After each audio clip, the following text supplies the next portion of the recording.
So let's go ahead and try and build the layout that we had mocked up for the protein tracker application.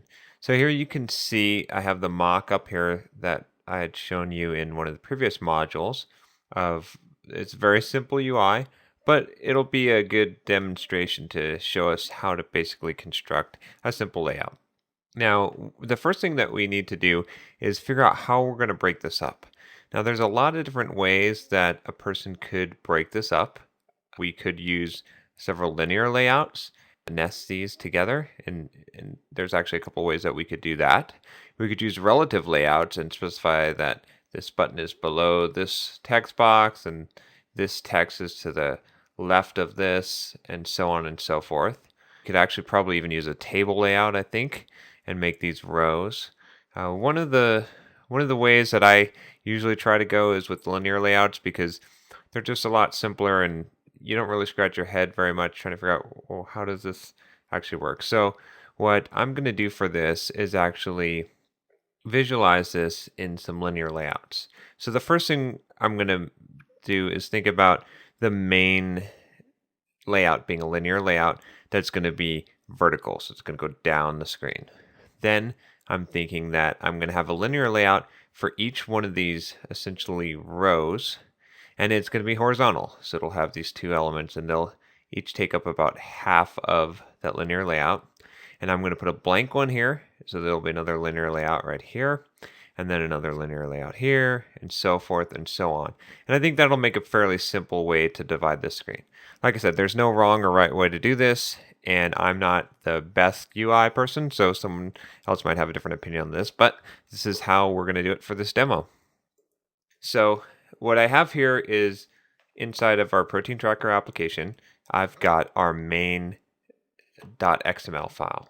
And that's our layout file that we're going to use here. And if we look at this, all that it has is a linear layout. I deleted everything else from there. In fact, it's completely blank except for just the linear layout. And then so let's look at how to do this.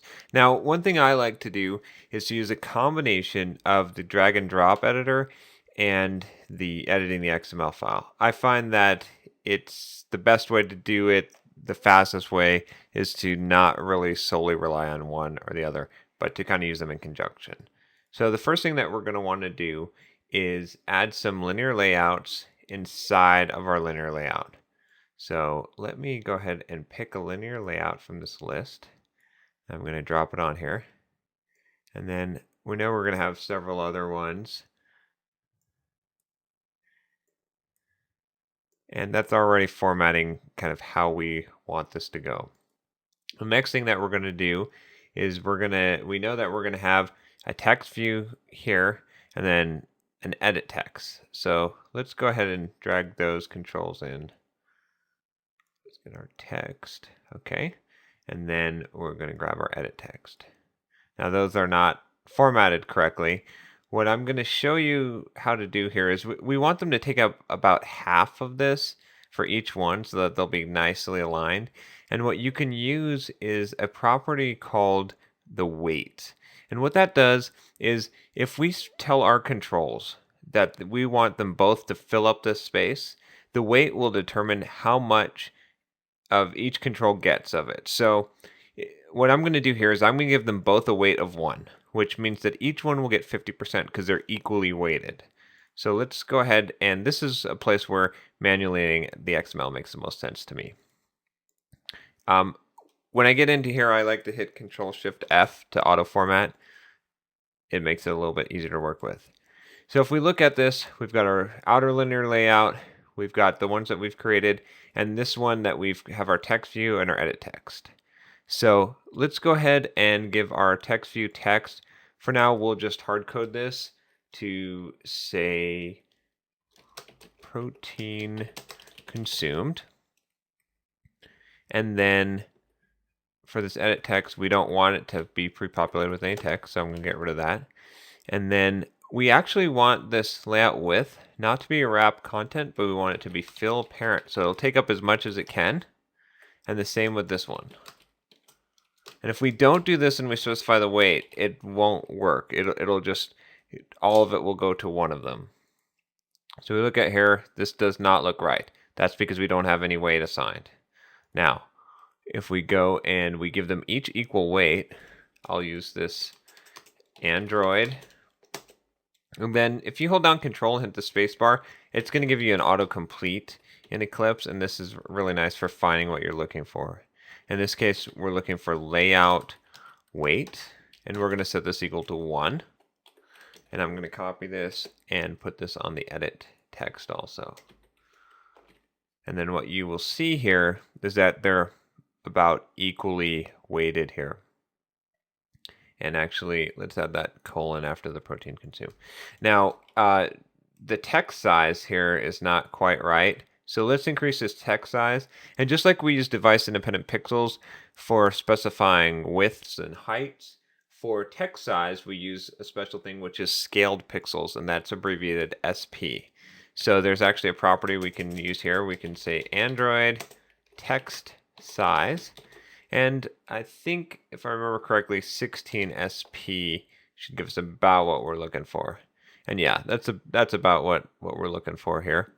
So I'm going to go ahead and fill in some of the rest of this, and then we'll talk about some of the next steps.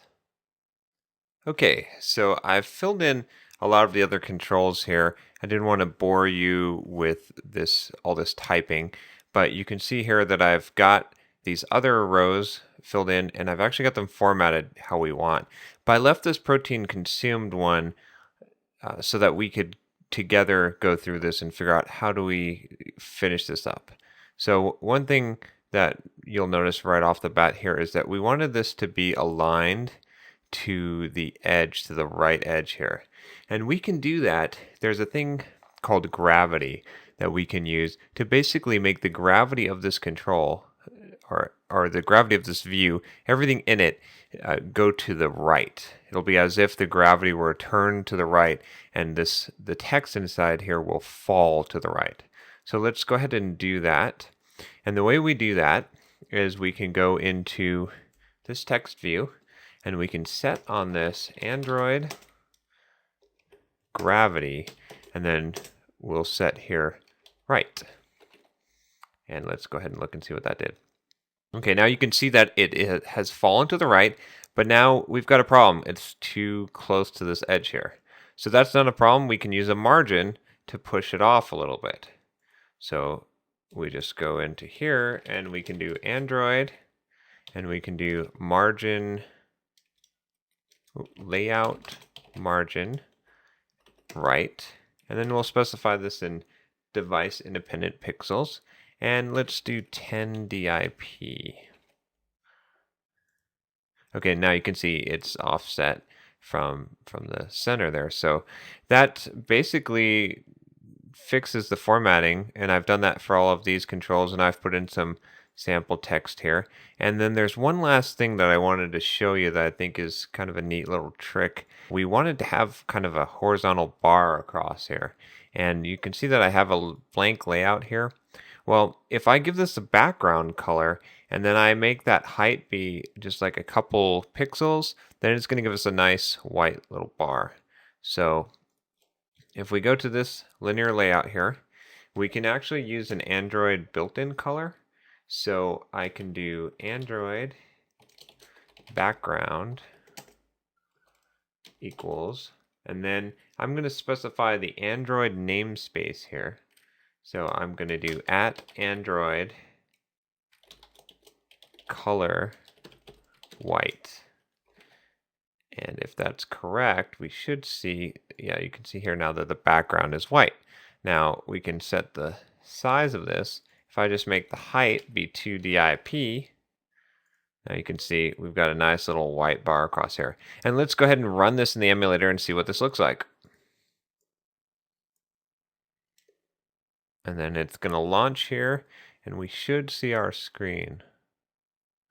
And here we go. Looks pretty good. Not the best, but I'm not a UI expert. Someone who has a little bit more design talent could perhaps design something a little nicer. And but this is a good place to start. And this is kind of how I go when I'm designing a UI in Android. Is I'll just take a little piece at a time, come up with the sketch of what I want, kind of get it looking that way, and then slowly you make it a little bit better. You figure out, oh, maybe I would like to change this. This should be formatted this way, and you just kind of evolve that design until you get to that point. So let's take one more quick look at the file, just to look at some of the things that we have going on here. It gets a little bit complicated. You can break these out into different sections, especially if you're going to reuse it, but that's a little bit more of an advanced topic. Some of the things to note here, though, I want to make sure that before we leave that we talk about this, is I haven't given good names for IDs because this is just a demo here, but obviously you're going to want to use meaningful names here, especially when you're going to want to reference this from the code. With the text here, I've hard-coded this text. This is also not good. We can use this at string, right? And we can actually use a text from our resource file. And so, and actually when you do this through the UI, if you go and we said edit text, here it's automatically going to try and reference it from the resource. So this is the better practice for sure. And then that's pretty much all there is to it. You can get more complicated with the UI, of course, and you can add more to this. But here's a simple UI.